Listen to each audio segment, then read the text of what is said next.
Bihar board के class 8 के math का एक्सरसाइज 15.1 का जो फर्स्ट क्वेश्चन जो होगा आज की इस वीडियो में हम आपको बताएंगे। बहुत ही इंटरेस्टिंग है, ग्राफ कॉपी में बोल रहा है बनाने के लिए। आपको ऐसी ट्रिक बताऊंगा, इतना अच्छा से समझाऊंगा कि आपको कोई दूसरा वीडियो देखना नहीं पड़ेगा। तो समझते हैं, इसमें आलेख के बारे में चर्चा किया गया। क्वेश्चन को समझने से पहले आलेख को समझते हैं और आपको जो समझाएंगे उसको आपने ध्यान से देख लिया ना, तो चैप्टर का एक भी क्वेश्चन आपसे नहीं छूटेगा, 1 नंबर का। तो देखिए आलेख बोल रहा है, तो सबसे पहले आलेख खींचते हैं। एक बोर्ड पर ही हम खींच लेते हैं। चलिए अब देखिए, ये जो हुआ ये हमारा y अक्ष हो गया। आप इसके बारे में अध्ययन किए होंगे पिछले क्लास में। और थोड़ा टेढ़ा हो गया, इसको सीधा कर लेते हैं। और ये जो हमारा हो गया x अक्ष हो गया। अब ध्यान दीजिए, ये हमारा y अक्ष हो गया। इसी प्रकार से हमेशा खींचेंगे आलेख। और ये हो गया x अक्ष। चलिए y अक्ष x अक्ष को आप ध्यान से और हमेशा समझते हैं। और ये देखिए x और y अक्ष जहां पर मिलते हैं इसको कहते हैं मूल बिंदु। ये आपको ध्यान रखना पड़ेगा, मूल बिंदु। मूल बिंदु और मूल बिंदु का निर्देशांक जो होता है हमेशा 0 होता है। 0 0 और 0। चलिए अब इसको और इसको, इस दोनों अक्ष का हिंदी में क्या नाम होता है, चलिए वो जान लेते हैं। तो x अक्ष को हम क्षैतिज अक्ष भी कहते हैं। कौन सा? क्षैतिज अक्ष। आप दिमाग में रख लीजिए क्षैतिज अक्ष। एग्जाम में अगर पूछ दे क्षैतिज अक्ष तो आप ध्यान से बता सकते हैं। और इसको बोलते हैं ऊर्ध्वाधर। ऊर्ध्वाधर, ऊर्ध्वाधर अक्ष। चलिए अब इस प्रकार से हम क्षैतिज अक्ष, ऊर्ध्वाधर अक्ष समझ गए। अब हमको सवाल पर डायरेक्ट, इसके बाद अब सवाल पर चलते हैं। अब क्या करते हैं, कुछ अंक ड्रॉ कर लेते हैं।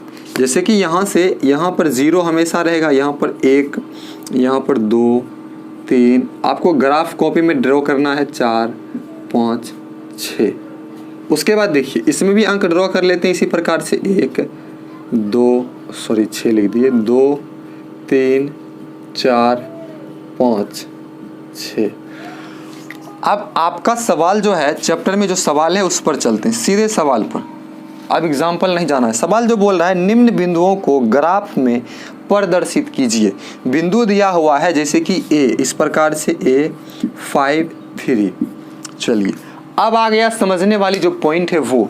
यहाँ देखिए 5 और 3 दिया हुआ इस A में, और A बिंदु को बोल रहा है इस ग्राफ में प्रदर्शित कीजिए। हमेशा देखिए ग्राफ में जब भी प्रदर्शित करेंगे तो पहले x अक्ष वाले को लिखते हैं और फिर y अक्ष वाले को। जैसे कि देखिए a बराबर 5 और 3 है, तो ये 5 हो गया x अक्ष का और 3 हो गया y अक्ष का। पहले आता है x अक्ष वाला, फिर आता है y अक्ष वाला। अब यहाँ पर 5 और 3 को दर्शाना है तो पहले क्या बोले, ये 5 क्या है, x अक्ष, और 3 क्या है, y अक्ष। अब यहाँ देखिए ये तो x अक्ष हमारा है, तो x अक्ष पर 5 कहाँ है, देखिए यहाँ पर है ना 5। आप यहाँ पर ध्यान से देखिए, ये हमारा x अक्ष का 5 है, और ये देखिए 3। अब क्या हो जाएगा, y अक्ष का 3। y अक्ष पर 3 देखिए यहाँ है। अब 5 के सामने 3 को लाएंगे इस प्रकार से, इस प्रकार से 5 के सामने ग्राफ कॉपी में आपका सीधा लकीर आएगा इस प्रकार से। तो ये जो बिंदु हमारा आ जाएगा, ये बिंदु क्या आ जाएगा, A, इसका नाम रख देंगे A। समझे कितना इजी था। फिर से समझते हैं। देखिए A बराबर 5 और 3 दिया गया था, तो 5 को हम x अक्ष जो पहले रहता है उसको x अक्ष मानते हैं, फिर बाद वाले को y अक्ष। यहाँ पर 3 है, 3 y अक्ष। अब यहाँ पर पहले 5 था, 5 तो पहले 5 गए, उसके बाद 3 था, यहाँ पर बिंदु निरूपित कर दिए। नहीं समझे, अगला पॉइंट समझते हैं। देखिए आप तुरंत समझिएगा।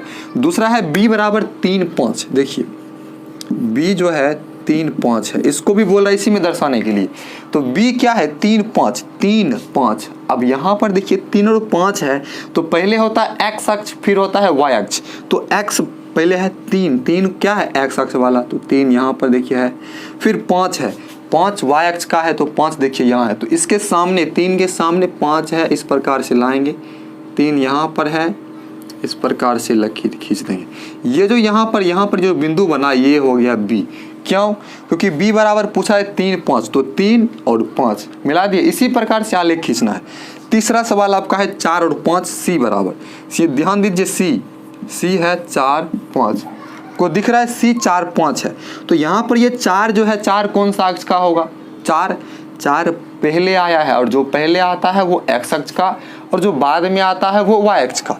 तो पहले आया है 4 तो 4 हो जाएगा एक्स अक्ष का, यहाँ देखिए 4 और 5 है, 5 क्या हो जाएगा वाई अक्ष का।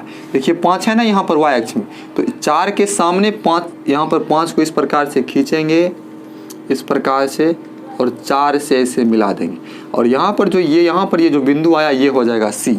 चलिए डी नंबर बिंदु को मिलाते हैं। डी थोड़ा इंटरेस्टिंग है क्योंकि इसमें हमें दिया है 0 और 5 दिया है।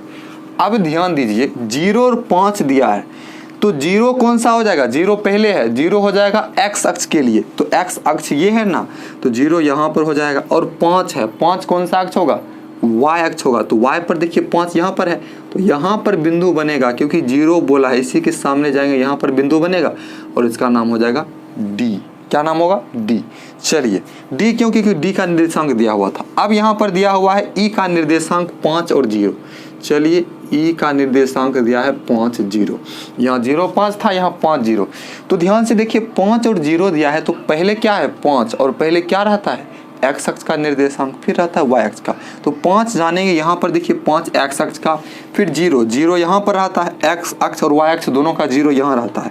तो ये हो जाएगा किसका निर्देशांक बिंदु ई का निर्देशांक। अब चलिए एक और बचा हुआ एफ का निर्देशांक। एफ का निर्देशांक है 2 और 3, 2 और 3 है तो 2 पहले है और 3 बाद में है। तो 2 कौन सा अक्ष का हो जाएगा, 2 हो जाएगा एक्स अक्ष का, जो पहले आएगा एक्स अक्ष, जो बाद में आएगा वाई अक्ष। तो 2 आ गया, ये हो गया एक्स अक्ष और 3 है तो 3 क्या हो जाएगा वाई अक्ष। यहाँ से 3 खींचेंगे और बिल्कुल 2 के सामने से 2 को मिला देंगे। अब यहाँ पर क्या हो गया 2 और 3 सॉरी यहाँ पर लिख देंगे 2 3 का निर्देशांक एफ है तो ये एफ का निर्देशांक। इस प्रकार से हमारा फर्स्ट क्वेश्चन का जो भी सवाल दिया गया था सॉल्व हो गया। तो बस इस वीडियो में मात्र फर्स्ट क्वेश्चन। अगर क्लास 8 में आप हैं और मैथ का किसी भी टॉपिक पर वीडियोस चाहते हैं कमेंट बॉक्स में ज़रूर लिखें, बेझिझक लिखें, आपके लिए हम वीडियो ज़रूर बनाएंगे। तो वीडियो को लाइक कर दीजिए और सब्सक्राइब कर लीजिए।